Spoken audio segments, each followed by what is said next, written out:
From Pacifica, this is Democracy Now! They came toward us, beating us with nightsticks and bullwhips, strapping us with horses. I was hit in the head by a state trooper with a nightstick. I had a concussion at the bridge. My legs went out from under me. I felt like I was going to die. I thought I saw death. Civil rights icon Congressman John Lewis describing Bloody Sunday in 1965. On Friday, he said Donald Trump is not a legitimate president. Over this Martin Luther King weekend, Trump attacked Lewis on Twitter, calling him all talk, talk, talk, no action. Now at least 42 Democrats and counting plan to boycott Trump's inauguration. Then award-winning Rolling Stone journalist Matt Taibbi on his new book, Insane Clown President. They overthrew the Republican Party, essentially, with this ridiculous candidate, Donald Trump. But I think you can't leave these problems unaddressed. You can't just continually kick the can down the road and not punish these offenders, because sooner or later people are going to get upset. Even if they don't totally understand these issues, they do understand that people are getting away with it, and it makes people angry. And anger eventually surfaces somewhere. As immigration rights protests erupt across the country, we look at one of the most controversial policies President Obama passes on to Donald Trump, family detention. Everyone sort of thought this was a temporary thing and we would nip this in the bud. And unfortunately, it looks like it's going to turn into some kind of protracted thing that's here to stay. Similar to adult detention, similar to detention of unaccompanied minors. It looks like there is now this new space carved in the detention world for moms and kids. All that and more coming up.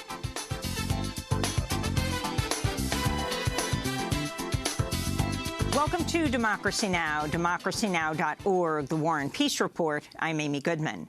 Donald Trump faced a national outcry and plans by at least 42 members of Congress to boycott his inauguration this week after Trump used the Martin Luther King holiday weekend to attack civil rights icon John Lewis. On Friday, Democratic Congressmember Lewis questioned the legitimacy of Trump's election while speaking to NBC News' Chuck Todd. I don't see this president-elect as a legitimate president. You do not consider him a legitimate president. Why is that? I think the Russians participated in helping this man get elected, and they helped destroy the candidacy of Hillary Clinton. I don't plan to attend the inauguration. It would be the first one that I miss since I've been in the Congress. You cannot be at home with something that you feel that is wrong. On Saturday, Donald Trump hit back at Lewis on Twitter, calling his Georgia district crime-infested and saying Congressmember Lewis, quote, is all talk, talk, talk, no action.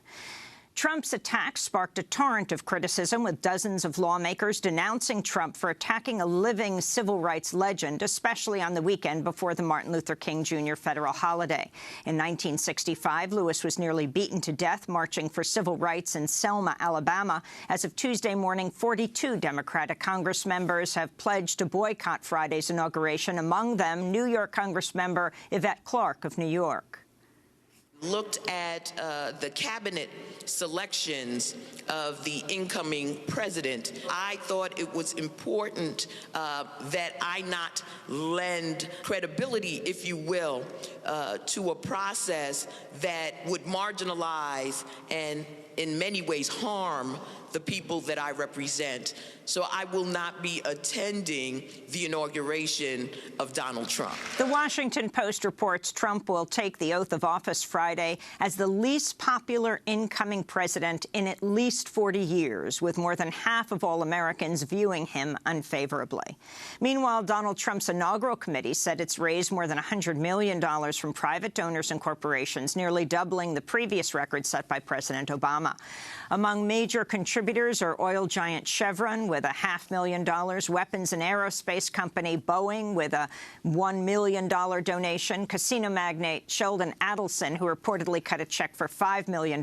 Big donors will have a chance to meet privately with top Trump administration officials with a black-tie chairman's global dinner planned for the evening, a Thursday candlelight dinner with the Trump family and special VIP tickets at Friday's swearing-in ceremony and inaugural balls.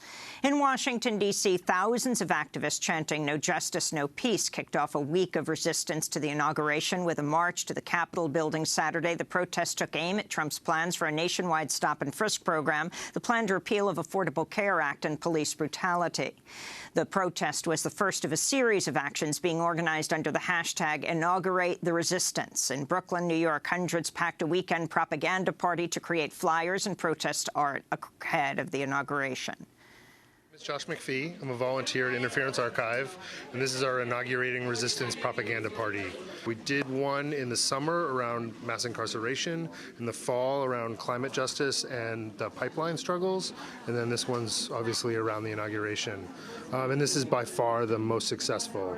I think that we've had at least 500 people in both days, and the role of art is to support, I mean, in often cases, movements that have already been happening, that I actually think we need to just keep the pressure on and the energy on the places that we've already been organizing. There's already a massive movement around immigration and trying to change immigration in this country.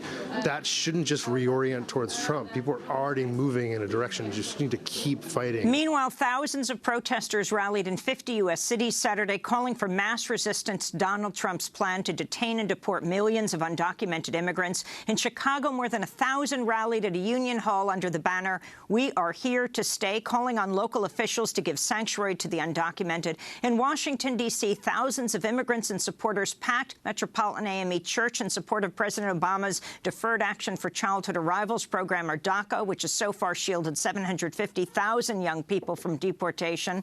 Trump has promised to rapidly deport up to 3 million undocumented immigrants. Elsewhere, thousands rallied in cities across the country this weekend to oppose the planned repeal of the Affordable Care Act. In Boston, more than 6,000 people braved frigid temperatures to hear Massachusetts Senator Elizabeth Warren and others defend President Obama's signature health care law. Outside of Detroit, Michigan, in Warren, more than 10,000 people packed an outdoor rally in the cold featuring Michigan Senator Debbie Stabenow, Senate Minority Leader Chuck Schumer, the rally headlined by Vermont Senator Bernie Sanders. Very few Americans believe that we should repeal the Affordable Care Act without a replacement program to make it better. No, we are saying to our Republican colleagues, we will not allow you to throw up to 30 million Americans off of health insurance. On Friday, House Republicans approved legislation that begins the process of dismantling the Affordable Care Act. Donald Trump told the Washington Post Sunday he soon plans to present a replacement bill that would provide insurance for everyone. Trump did not provide specifics. Donald Trump's nominee for Health and Human Services Secretary, Georgia Congressman Tom Price, invested thousands of dollars in a medical device maker shortly before introducing a bill to benefit the company. That's according to CNN, which reported Monday Congressman Price purchased shares of Zimmer Biomet last March, less than a week before introducing the HIP Act. The legislation would have delayed regulation sure to cut into the company's profits. Senate Minority Leader Chuck Schumer this week called for the Office of Congressional Ethics to investigate whether Price violated the Stock Act, which restricts insider trading by members of Congress. Donald Trump's pick for senior communications job at the National Security Council, Monica Crowley, has stepped down after a CNN investigation uncovered repeated incidents of plagiarism. The radio talk show host, Fox News contributor, said she would relinquish her appointment and would remain in New York. Her announcement came after CNN reported incidents of plagiarism in her 2012 book, her columns for The Washington Times, and her 2000 PhD dissertation for Columbia University. Treasury Secretary nominee Steve Mnuchin is far richer than previously believed, with a net worth as high as $400 million. Fortune magazine reviewed financial disclosures by Mnuchin ahead of his Senate confirmation hearings, reporting the former Goldman Sachs banker is as much as 10 times richer than previously thought. A new study finds the world's 8 richest men control as much wealth as the poorest half of humanity, some 3.6 billion people. The report by the charity Oxfam came as government and business leaders met in Davos, Switzerland for the opening of the World Economic Forum. This is Oxfam campaigns director Michael Spencer. We have an economic system that's warped out of shape, which means that the 1% benefit, that it's designed to benefit the 1% rather than most people in the 99%, which is why you could get the number of billionaires that have the same wealth as half the rest of the world on one golf buggy. 6 of the world's 8 wealthiest billionaires are Americans. Oxfam said it's concerned wealth inequality will continue to grow following the election of Donald Trump, whose cabinet members have a combined wealth of nearly $11 billion. In Chicago, the Justice Department said Friday Chicago police officers routinely violate civil rights, target communities of color with excessive force, and maintain a code of silence to stymie investigations into abuses. Attorney General Loretta Lynch summarized the findings of a 13-month investigation of the Chicago Police Department. On the basis of this exhaustive review, the Department of Justice has concluded that there is reasonable cause to believe that the Chicago Police Department engages in a pattern or practice of use of excessive force in violation of the Fourth Amendment to the Constitution. The investigation began in December of 2015 after the release of a video showing the death of 17-year-old African-American Laquan McDonald, who was shot 16 times by white police officer Jason Van Dyke. Chicago Mayor Rahm Emanuel Friday agreed in principle to negotiate a consent decree for a federal monitor to oversee Chicago's police department. In Cleveland, 3 police officers will face disciplinary charges in the 2014 shooting death of Tamir Rice, a 14-year-old African-American boy, a 12-year-old African-American boy who was fatally shot by police while playing with a toy pellet gun in a park. In late 2015, an Ohio grand jury decided there would be no criminal charges against the officers. In international news, in Yemen, the United Nations said Monday the number of people killed by fighting in Yemen is topped 10,000 as the U.S.-backed Saudi-led coalition continues a naval blockade and bombing campaign targeting Houthi rebels. The UN reports another 40,000 have been injured in the war, with growing levels of malnutrition. Yemen's top UN humanitarian official also warned of growing malnutrition and food insecurity, saying up to 10 million people need urgent assistance. In Iraq, U.S. allied forces pushed deeper into Mosul over the weekend, seeking to recapture the city from ISIS. Iraq's army said it was poised to capture all ISIS-controlled territory east of the Tigris River. Residents of the city said the fighting had forced them to bury the dead at a neighborhood school rather than a proper cemetery. Civilians are buried here. After being liberated, ISIS targeted this area. Any civilians in locations outside their rule is deemed an apostate. So ISIS snipers would target civilians as they walk down the streets, resulting in deaths. There are no cemeteries. We can't go to the cemeteries, so we had to bury people in this school. The UN said Monday fighting in Mosul has left nearly 150,000 people homeless, with more than 12,000 Iraqis forced to flee their homes in the last week alone.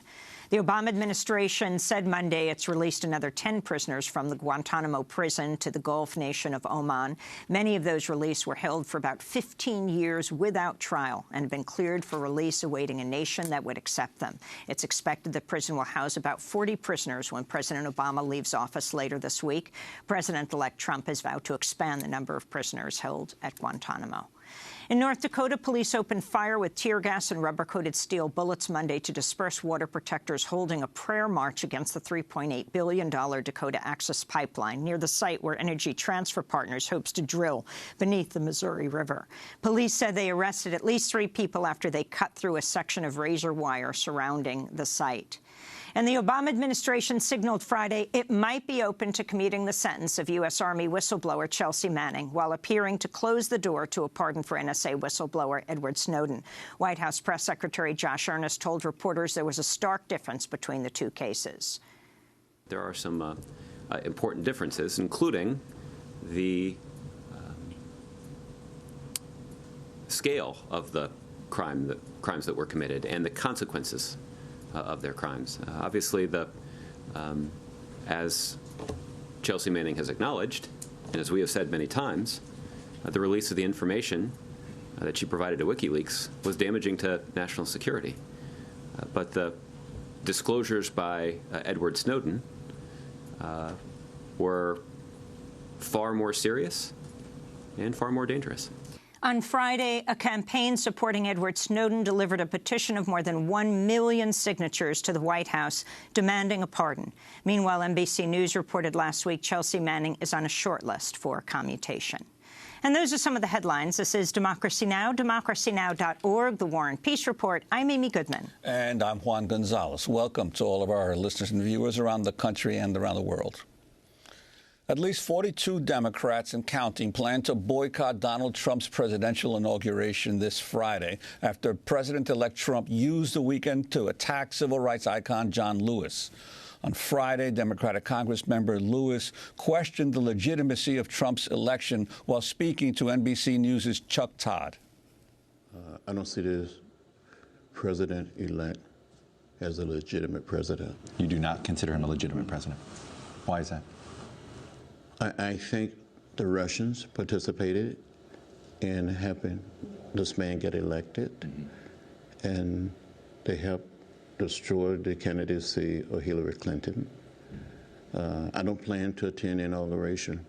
It would be the first one that I miss since I've been in the Congress. You cannot be at home with something that you feel that is wrong. That's going to send a big message to a lot of people in this country that you don't believe he's a legitimate president. I think there was a conspiracy on the part of the Russians and others to help him get elected. That's not right. That's not fair. That's not the open democratic process. Early on Saturday morning on Martin Luther King weekend, Donald Trump hit back at John Lewis on Twitter, saying he was, quote, all talk, talk, talk, no action. Trump's comments have sparked a massive national backlash. Congressmember John Lewis is a civil rights legend. In 1965, he was beaten almost to death by Alabama state troopers as he attempted to lead a voting rights march from Selma to Montgomery, Alabama.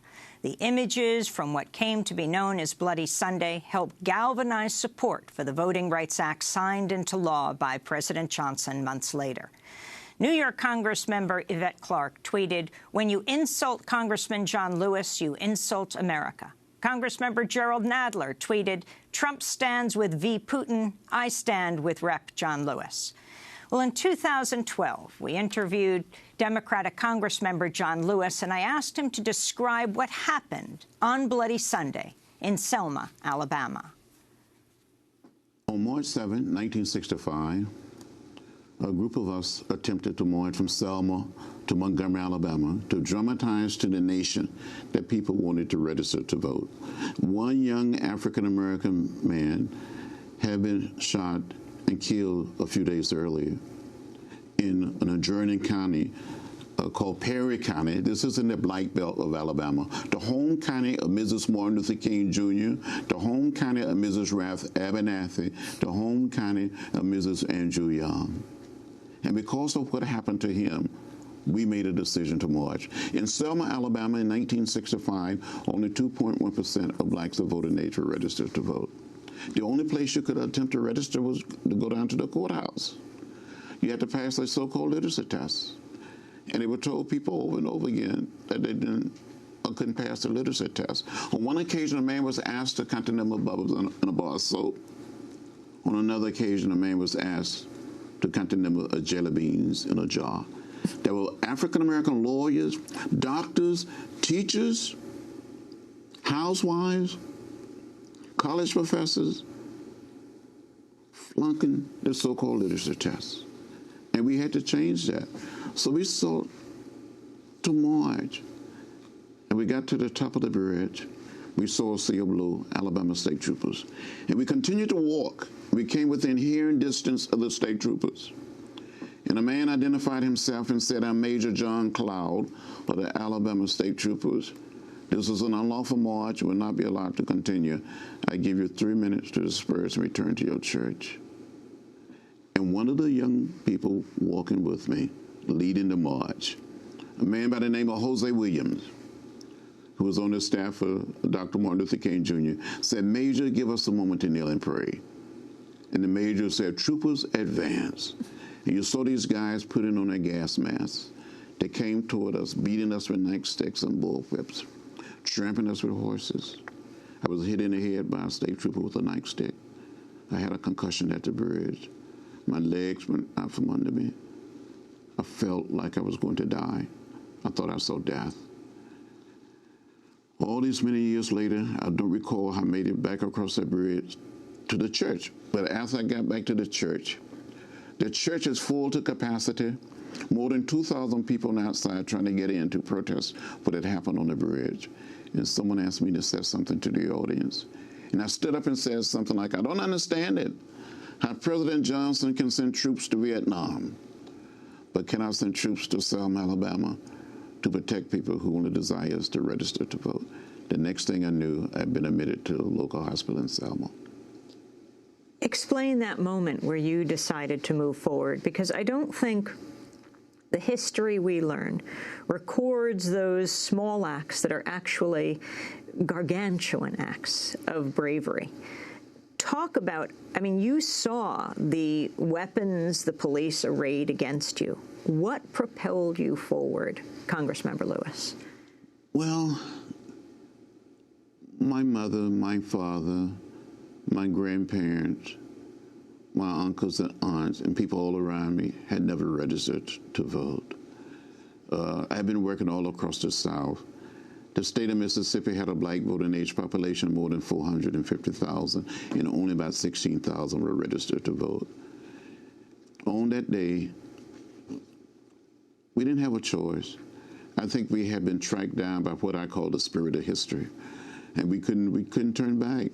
We had to go forward.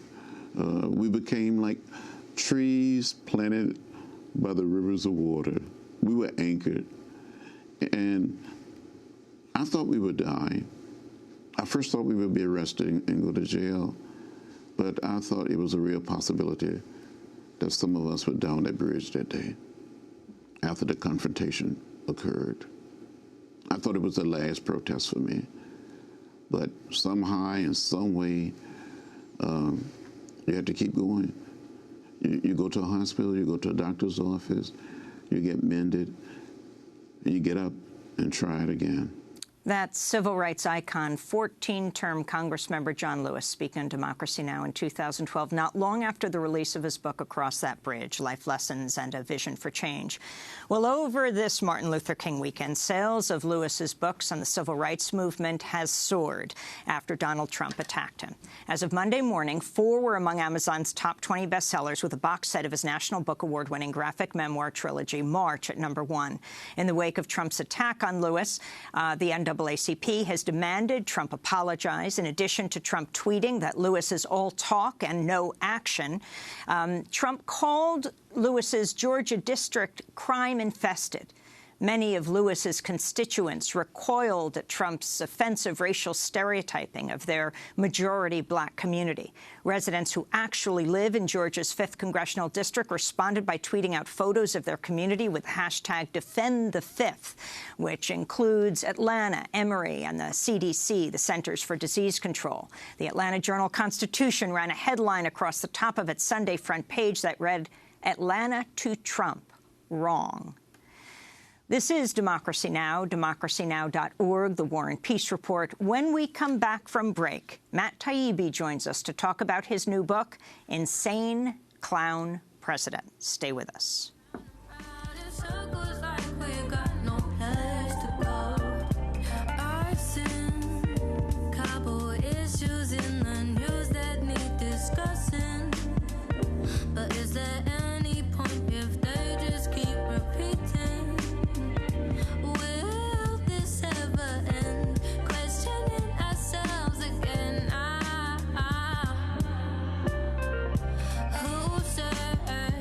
You can't say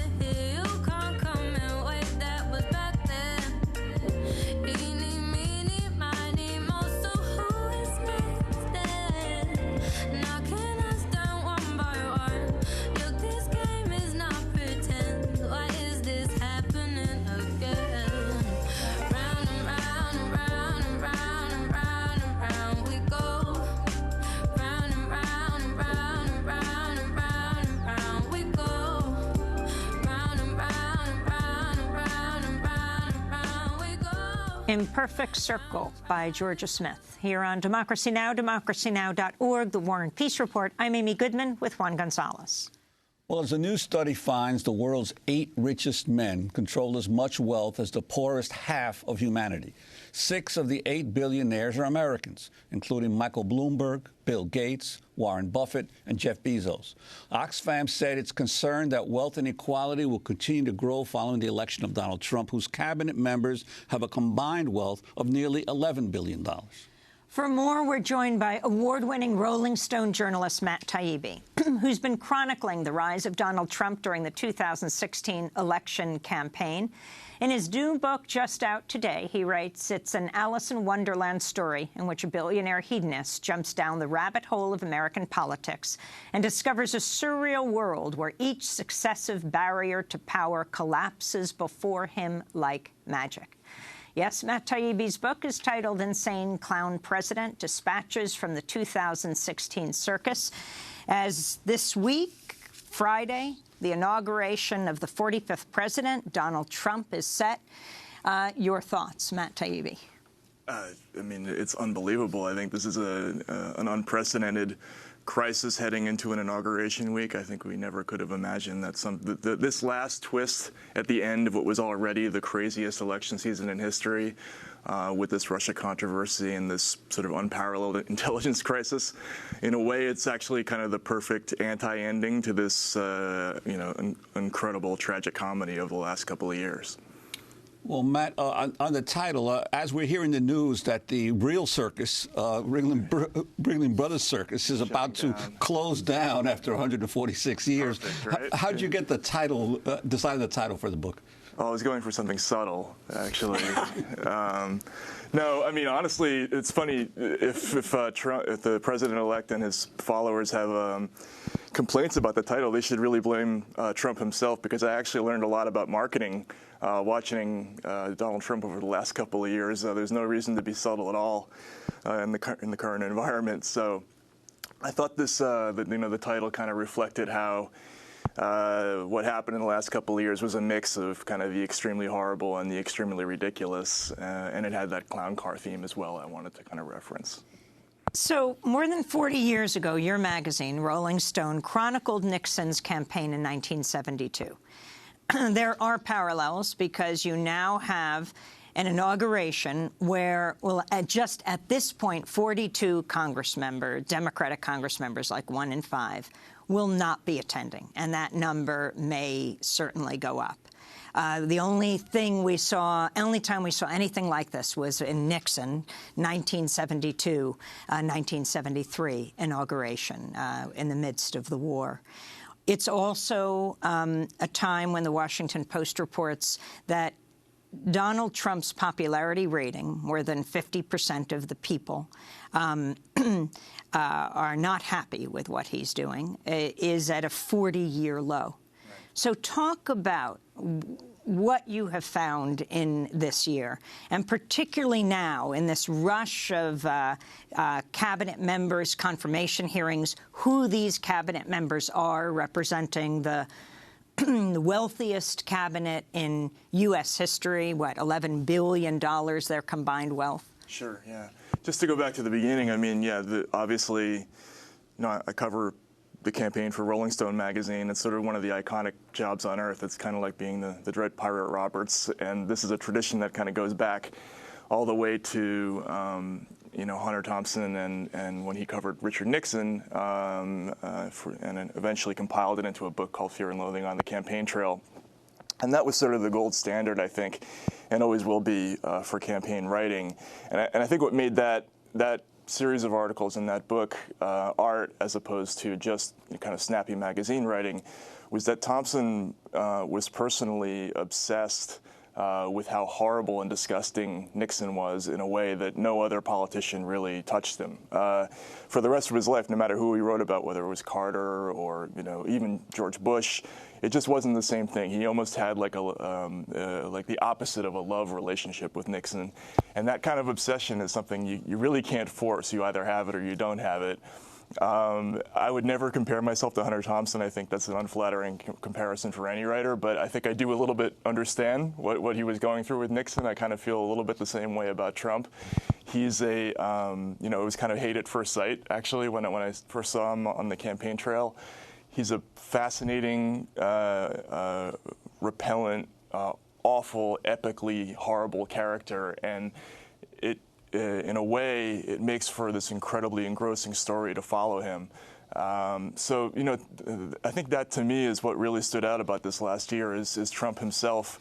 He is just such a unique figure in our time. He's kind of the perfect foil to reflect everything that's excessive and vulgar and disgusting and tasteless and cheap and greedy about American culture. He's the perfect mirror to reflect everything about our society.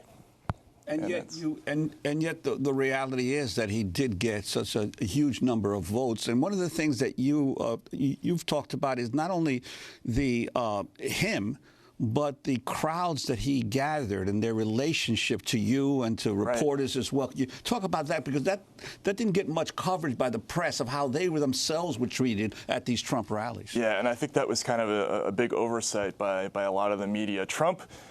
Look, how do politicians get elected? There's a very simple formula that people on both sides have followed for ages. They tell people that things are bad and we're going to give you somebody to blame. On the right, they've traditionally pointed the fingers at minorities and foreigners, and on the left, we point at corporations, the pharma companies, insurance companies, et cetera, et cetera.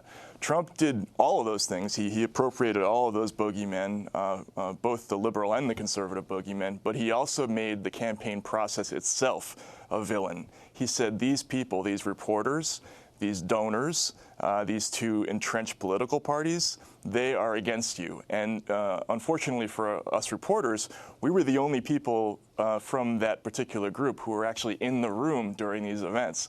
So what he would do is he would say, look at these people, look at these bloodsuckers. They've never come so far for an event, and they didn't want to come. They all said I was going to lose, et cetera, et cetera. And the crowds would physically turn toward us and start, sort of hissing and booing. And he made us part of this kind of WWE act. And in a way, it was brilliant theater. And I think that the people on the campaign plane didn't understand the significance of what he was doing. He was villainizing the process, and it was really effective. But in terms of your ability even to interview some of the Trump supporters, you had a lot of difficulty, right? Sure. But, and this is something, to be fair, that had been happening gradually for a while now. I mean, I think the reporters have been increasingly unpopular with people in quote-unquote flyover America. It's always been hard for, sort of coastal media types to interview people in red state America. But this time around, I had a success rate of about 1 in 5 in getting people to actually talk to me. When they heard for where I worked, it sometimes got even worse than that. So there was a lot of abuse, a lot of anger, but some of it, to be fair, was justified. I think a lot of these people felt betrayed by the media, not just the liberal media, all media. Even the people from the conservative publications and TV stations had difficulty connecting with Trump's voters. I mean, that anger represented at Bernie Sanders' rally yesterday outside of Detroit. You had 10,000 people demanding that the ACA, the Affordable Care Act, not be repealed, and a number of them actually were Trump supporters, now getting extremely scared. Yeah, and there are obviously, there's some crossover between the anger on the Trump side and the anger that fueled the Sanders campaign. I think that was something that everybody who was following the campaign recognized from very early on. But we just were slow to recognize that some of that anger was directed toward us. During a presidential debate in October, Hillary Clinton was asked about the content of a trove of emails released by WikiLeaks that were allegedly hacked from the account of her campaign chair, John Podesta. Those emails included excerpts from her paid speeches to Goldman Sachs and other Wall Street firms. During the debate, Donald Trump weighed in on the leaked Clinton speeches. She got caught in a total lie. Her papers went out to all her friends at the banks, Goldman Sachs and everybody else. And she said things, WikiLeaks, that just came out.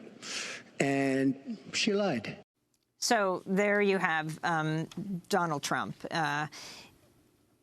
Talk about the significance of this. Well, Trump made Goldman Sachs a villain very early in the campaign. He was extremely explicit about it throughout the entire campaign season, dating back to January and February, when he used it as a club to beat on Ted Cruz, because both his wife, Cruz's wife, and Cruz himself had a financial relationship to Goldman Sachs. He said, Cruz is totally controlled by Goldman Sachs. Hillary is totally controlled by Goldman Sachs. I know those people from Goldman Sachs. I'm not going to be a puppet of Goldman. He actually ran a campaign ad, a 30-second campaign ad, very close to the election, that specifically mentioned, Goldman and Wall Street banks. And then he turns around right after the election and he brings 5 people from Goldman Sachs, or four ex-Goldmanites and a Goldman lawyer, into the White House. So this is, your immediate, obvious contradiction in his campaign rhetoric. He talked about draining the swamp, and the first thing he did is he filled it with people who were from that very company. Well, keep talking about that. You've got Steve Mnuchin, right, who now we know his wealth may be well over $400 million, right, Treasury Secretary. Yeah. Steve Bannon, who comes from Breitbart, the white nationalist, white supremacist news website, also was a Goldman banker. Some people are starting to talk about government Sachs, not Goldman Sachs. Right. And let's be fair, Goldman has always had a major presence in government all over the world, not just in America. They've been presidents of the World Bank. They've been presidents of the, the EC Bank, and Bank of Canada. They had a lot of the Federal Reserve branches, et cetera, et cetera. But now it's not just Mnuchin. It's not just Bannon. There's also Gary Cohn, who is the number 2 at Goldman Sachs behind Lloyd Blankfein. In fact, they were sort of co-heads of Goldman Sachs for all the relevant crisis years. Cohn is now the chief economic advisor to Donald Trump. He's the head of the NEC. There's Jay Clayton, who was Goldman's lawyer. He worked for Sullivan and Cromwell, but he represented Goldman. Anthony Scaramucci, who's another ex-Goldmanite, who's now a principal Trump advisor. So there's at least 5 high-ranking people already in the White House who have a relationship with Goldman Sachs. And again, this is a company that he specifically denounced during the campaign. I wanted to ask you about Russia. Over the weekend, we've had the controversy with John Lewis saying that he believes that Trump is not a legitimate president, in part because of the Russian meddling in the election. Your take on that, but also you've raised the issue that Americans are forgetting about the United States' role in meddling in internal Russian politics in the past. Yeah, I think people, they might want to look back at July 1996 at the cover of Time magazine. Actually, there was a cover that said "Yanks to the rescue," and it was all about how we sent American advisors over to save Boris Yeltsin's re-election campaign. We openly talked about how we participated in helping Boris Yeltsin get past his communist challenger, not only in 1996, but in 1993 during the referendum. I was there throughout that period, so I know we had an enormous influence on Russian politics, not just during the election campaigns, but also in terms of advising the Yeltsin government on how to do things like privatize the economy. So there were a lot of people out there in Russia, all over the country, who, when they think about things like how I don't have health insurance anymore or I don't have free education, they point the finger at us for that, because some of that was due to policies that we recommended. So it's a subtext that probably a lot of Americans aren't conscious of because it wasn't heavily publicized here, but it's certainly something to think about. And your reaction to the allegations of Russian meddling here? Sure. Well, I mean, I've talked to people who have a pretty high degree of confidence that Russia did hack the DNC, and then they do think it's probable that they also passed it to WikiLeaks. But beyond that, I think is where we start getting into this gray area where it's very, very dangerous for reporters to start making statements and insinuations about what may or may not have happened, because Russia hacking and trying to influence the election and Donald Trump being in on it, there's an order of magnitude of a difference between those two things. And I think they're being conflated a little bit in the media, and we have to be careful about saying that before we know what the facts are. I mean, it could very well turn out to be true, but I think we need a full investigation to know why people are saying that they believe that. You recently ripped the Washington Post for what you consider one of the worst investigative jobs ever. Explain. Yeah, they ran this story about how a group called Proper Knot which is a sort of a private cyber team, I guess. They claim to have identified 200 independent news sources who they called, useful idiots in support of the Russian state. And coincidentally, or maybe not coincidentally, almost all of those sites were pretty well-known alternative media organizations. It was a very sloppy piece of reporting that the Post did, and their excuse was they didn't openly recommend these allegations and didn't endorse them, but they linked to them, and anybody could look at them. And of course, that's an end run around the usual factual standards that we have in the media. And I think that's the kind of thing that I'm worried about with a lot of this Russia talk, is that we have excesses when people believe things that maybe aren't true. I wanted to go to Donald Trump speaking at a news conference, saying it was probably Russia that broke into the DNC servers and also hacked John Podesta's emails. As far as hacking, I think it was Russia, but I think we also get hacked by other countries and other people. And I can say that, when we lost 22 million names and everything else that was hacked recently, they didn't make a big deal out of that. That was something that was extraordinary. That was probably China. We have much hacking going on. So Trump later insisted he had no loans or business dealings with Russia. Of course, the real question is the amount of Russian money in his development projects, even here in the United States, from Trump Soho downtown, when banks, he owes something like $1.5 billion to 150 financial institutions, as it's been reported, and when he couldn't get lines of credit, Russian oligarchs were a good place to turn. But this issue, in the last few days, he's announced perhaps, NATO should not be around. He has said that, talked about lifting the sanctions against Russia. Talk about all of this. Well, I mean, I think we have to get to the bottom of it. I mean, clearly... Do you think he'll be leading an investigation?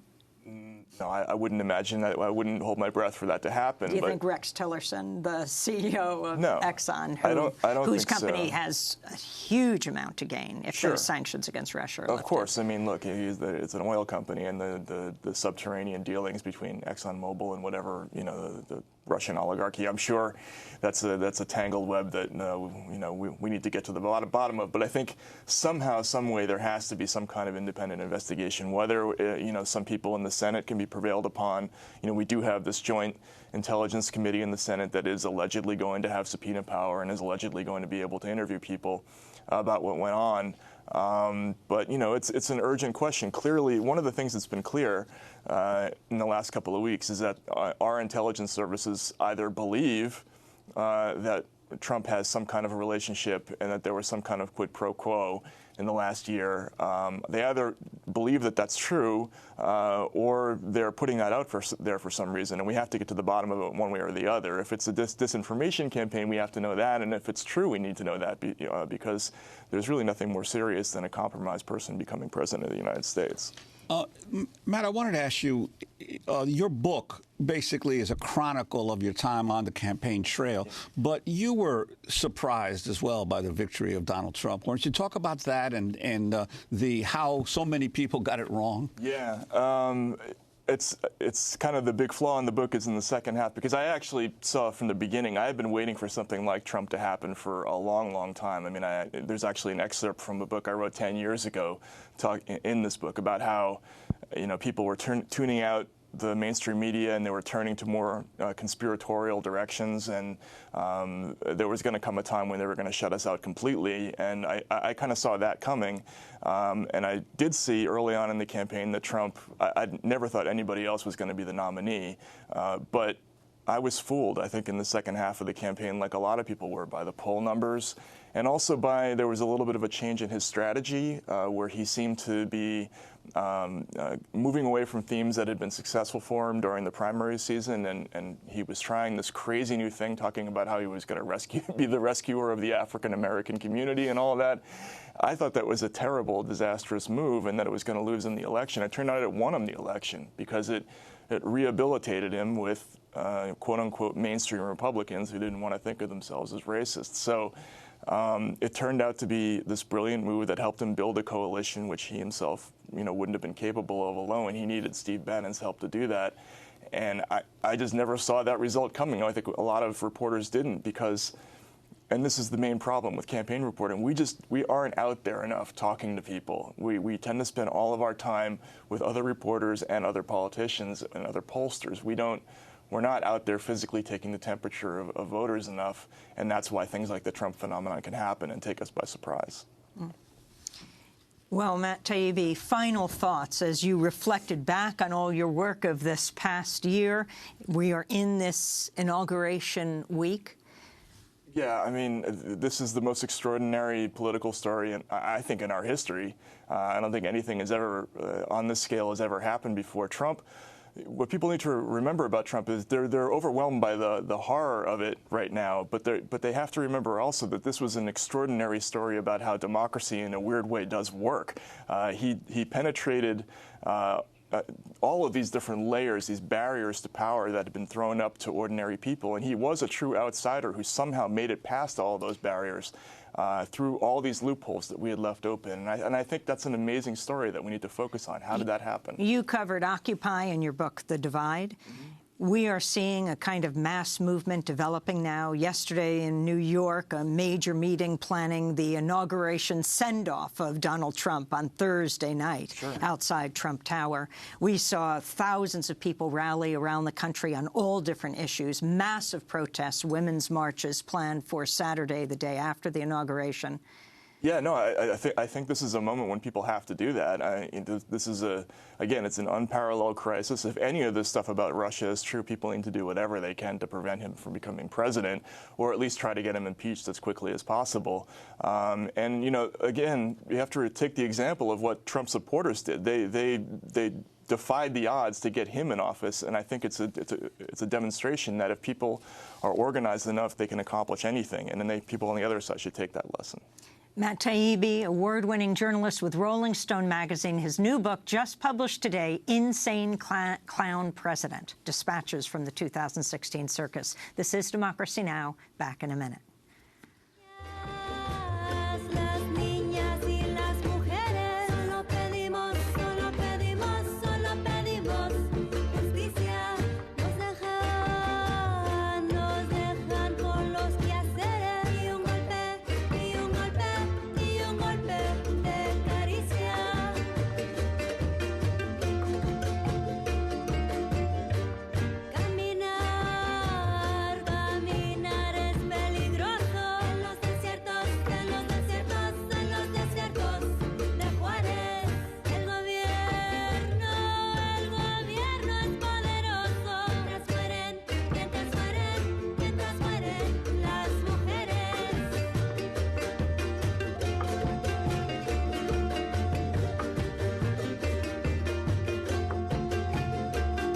Soy Mujeres, I Am Women by Las Cafeteras, here on Democracy Now!, democracynow.org, The War and Peace Report. I'm Amy Goodman with Juan Gonzalez. And as immigration protests erupt in 50 cities across the country, we end today's show looking at one of the most controversial policies President Obama passes on to Donald Trump: family detention. Since 2014, thousands of Central American women and children seeking asylum have been held in private jails. Despite complaints of medical neglect and poor oversight, the Obama administration resisted calls to end the practice. Now advocates worry Trump could expand it with even less oversight. We turn now to Democracy Now! Correspondent Renee Feltz with this report. The Obama administration says its policy of detaining Central American families seeking asylum is meant to deter others from following. But thousands of women and children continue to come. In Texas, agents have erected large tents to hold them near El Paso in a small town called Donna. I tried to film the tent in Donna next to a busy border crossing. The security guard didn't make it easy. Across the street, the tent can hold 1,000 people. It's surrounded by a chain-link fence topped with barbed wire, and Border Patrol jeeps are parked outside. Immigration lawyer Carlos Garcia took a tour in December. Basically, you walk in and it's tents. It's like a tent city, and inside they have chain link fence, cages. They look like cages, and they call them temporary facilities, but they're detention facilities nonetheless, where babies and children and parents are sleeping or being jailed while the government figures out what they're going to do with them. This is the first step in family detention.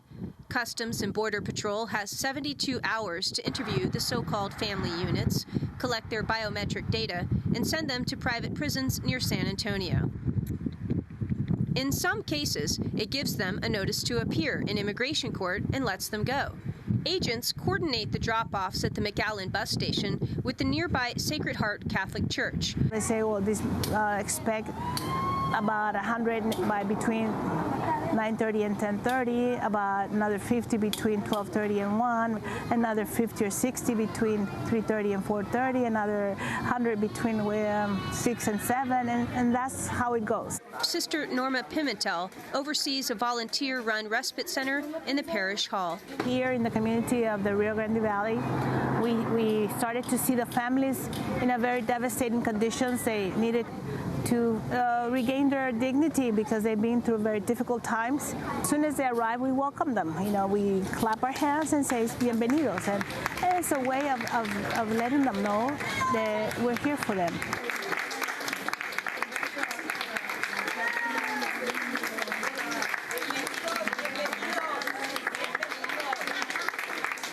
We immediately will take them for the first stop where they sit down, and we will register them. At least take down their name, where they're from, where they're going, and what time their bus leaves. They get a bag with all the items they need to go shower and get cleaned up.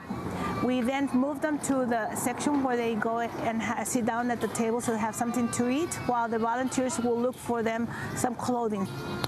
Once they finish eating and have all the clothing collected, they go off and to the showers, take a shower, get cleaned up. After that, they come and ask for a phone call so they can call their family and tell them what time they're arriving. Even though women and children who are released can reunite with relatives, court records show few find a lawyer and remain free. Asylum claims in such cases are rejected 90% of the time. Almost half are ordered deported at their first hearing and wind up in detention.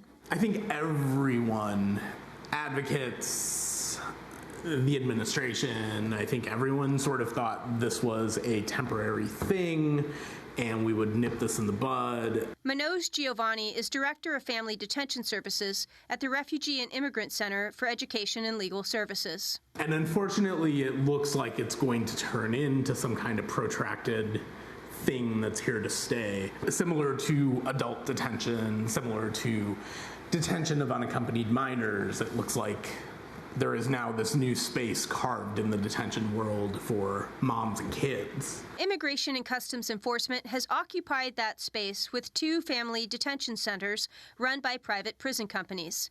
It has a contract with Geo Group in Karnes County to run a 1,000-bed facility. And it recently extended its contract with Core Civic in the town of Dilley to hold another 2,400 mothers and children until 2021 in a facility next to a state prison. When you combine the population of the state prison with the population of Core Civic's facility, which is capacity 2,400, you get potentially 3,700 incarcerated people in Dilley, which is the equivalent of our town's population. Jose Ascension manages an auto body shop in Dilley and opposes the Family Detention Center, partly because it's failed to deliver promised economic benefits. Documents he requested show Dilley took out millions in bonds to upgrade water and sewer lines needed by Core Civic. There's 600 employees at the Core Civic Detention Center. And this was a big deal when they came to pitch it to the city. Oh, we're going to bring 600 jobs. And even still, the city touts that number. Well, it's great, except that most of those jobs didn't go to people from the area. In October, ICE renegotiated Core Civic's contract from $20 million to $13 million, and the company passed the cut onto employees. So a resident supervisor that was making $24 an hour was making $16 an hour after that contract renegotiation. They had a number of people quit. Not long after CoreCivic cut wages, more than 400 mothers and children were suddenly released from Dilley. This was about the same time a Texas judge refused to issue child care licenses to private prison operators. Immigration authorities claimed the mass release was part of normal operations, but it may have been linked to one or both of these events. The average stay in family detention is now 17 days before a family is deported or released. Those who are released while their asylum claims are pending in court are again dropped off at the bus station, this time in nearby San Antonio. Those not ready to travel can find housing and a good meal at a shelter Raíces operates. My name is Danita. I'm from Guatemala, and I work here in Casa Raíces. This is the kitchen. We have a fridge. We have this stove where we prepare food for all the women that are coming in. It truly is very important because on the way here, a person doesn't eat the way that a person really should be eating. On top of that, in detention centers, the food is a total disaster. I understand because I went through that same thing, and I know what the food in those detention centers is like. A Department of Homeland Security Advisory Committee on Family Residential Centers has urged the Obama administration to discontinue the general use of family detention. It noted allegations of medical neglect and retaliation against mothers who protested inadequate care. At Casa Raíces, I met a woman named Erica from Honduras who experienced just that. She was detained in Dilley after she requested asylum with her 2 young children. It was at CoreCivic's detention center, where her then 14-month-old daughter got sick. The 3rd day in Dilley, she started having fevers and coughing. Took her to the medic, the hospital there. They told me there was nothing wrong with her. I cried and told the nurse that please to give me some medicine because my daughter was having such a high fever. Even after we finished the treatment, my daughter was still having very high fevers and coughing a lot. Nothing was better. I wanted to sign my deportation because I wanted to get out of there, and I told the other moms there, but they told me to not do that. Erica says at one point the medical staff gave her daughter vapor rub when she had a hard time breathing. When she was released to Casa Raíces, they immediately took her to the emergency room. She was hospitalized for 7 days. Doctor told me that she was glad that I brought the child because she could have died. She had pneumonia and she had an infection in her right lung. Advocates worry Erica's experience could become more common under Trump, who has vowed to crack down on immigrants and surrounded himself with policymakers who oppose oversight and regulation of private industry. For now, she's one of many voices calling for the Obama administration to end family detention before he leaves office. The father of my children had already been here before, and he used to say that the children were treated much better and that there was a lot of medical attention, but truly he was wrong. Reporting from South Texas, I'm Renee Feltz for Democracy Now! And that does it for today's show. Tune in for our special live coverage of the presidential inauguration on Friday, January 20th, from 8 a.m. to 3 p.m. Eastern. We'll carry the official proceedings live, as well as analysis and voices from the streets. On Saturday, January 21st, we'll broadcast live from the Women's March on Washington from 10 a.m. to 3 p.m. Eastern, bringing you voices from the stage and the march. Go to democracynow.org for details. And that does it for our broadcast. Democracy Now! Produced by Mike Berkner, Min Shea, Carla Wills, Laura Gottesdiener, Dina Guzder, Sam Alcoff, Robbie Karen, Hani Massoud, Charina Nadura, and Andre Lewis, and Renee Feltz. I'm Amy Goodman with Juan Gonzalez for another edition of Democracy Now!